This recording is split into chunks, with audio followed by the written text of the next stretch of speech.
You know what really makes a horror story crawl under your skin? It's not always the monster in the dark. Sometimes it's when something perfectly normal, something you trust, just goes wrong. A familiar journey that suddenly veers off course. Tonight, we're going to step aboard one such journey, a story that builds its terror on that very idea. It's called The Midnight Express to Nowhere. It all starts with a simple rule, a promise. You're on a midnight express train. Its whole purpose is to keep moving, to get you to your destination.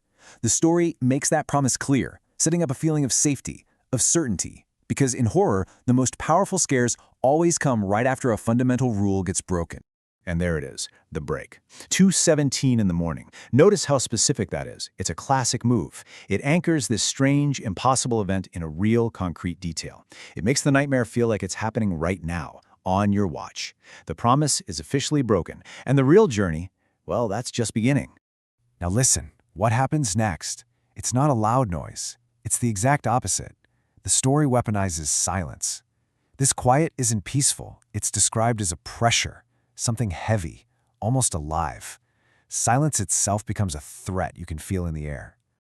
And into that thick, suffocating quiet, a single, sharp sound is introduced. And it's coming from the one place it absolutely should not be coming from, outside. This isn't just a noise, it's an announcement. The story's antagonist has formally arrived. The image we get here is just designed for maximum unease. The threat isn't some monster. It's a man in a conductor's uniform, a figure who should represent safety and authority. But all the details are wrong. The old-fashioned clothes, the smile that doesn't quite reach his eyes, it's all just a little bit off in that deeply unsettling way that makes your skin crawl. And the story keeps reinforcing this feeling through sound.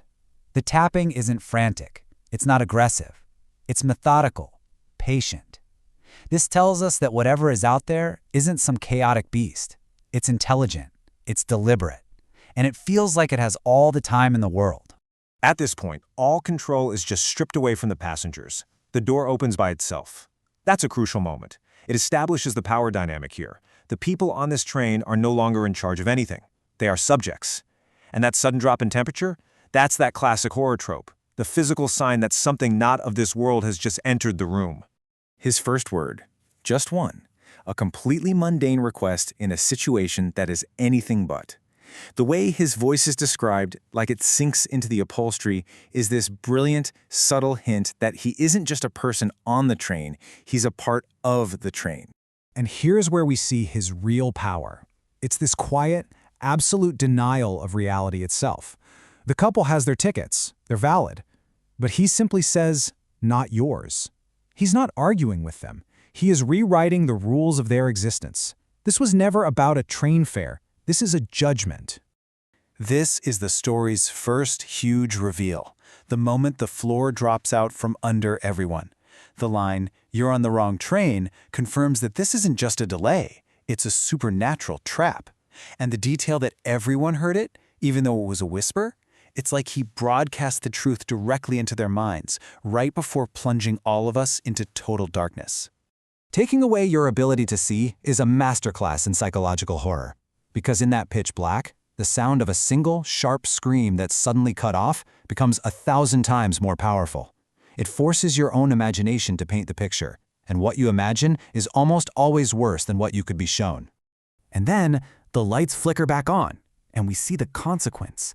It's not just that they're gone. The couple, their luggage, their coats, every single trace of them has been erased. This wasn't an abduction. This was a complete removal from reality. And that just deepens the stakes for every single person left on board.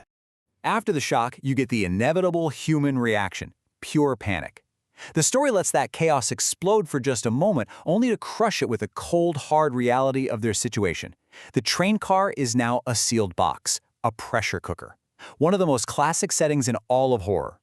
And then the story's focus shifts. The camera zooms in, moving from the wide shot of all the panic to a tight, intimate close-up on just one character, Ayan. By focusing on his shaking hands, his raw fear, the story makes this horror deeply personal. It connects us directly to what he's feeling.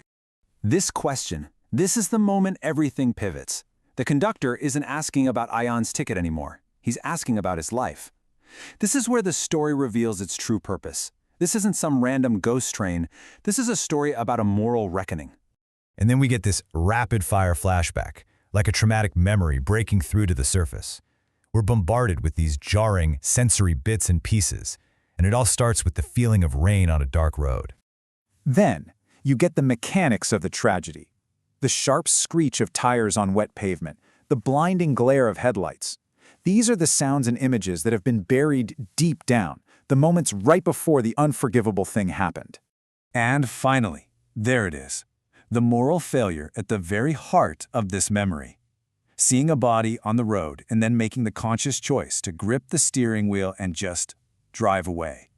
We realize now the train isn't a random destination. It is a direct consequence of that choice. This single line is the core of the entire story. In one chilling, poetic sentence, the train is given its mission. It's not just a vehicle, it's a metaphysical trap, and it's designed specifically for people like Ayan, people who are fleeing their own guilt. The story gives us one last, fleeting glimpse of a possible escape, but in true cosmic horror fashion, the exit is revealed to be so much worse than the prison. Beyond that door isn't freedom. It's an endless, black void, filled with the whispers of countless others. And just like that, the horror expands from one man's fate to a timeless, ongoing process. And here, the story delivers its most personal, devastating blow. The voice asking the question isn't the conductor anymore. It's Ayan's own conscience, given the voice of the person he left behind on that road.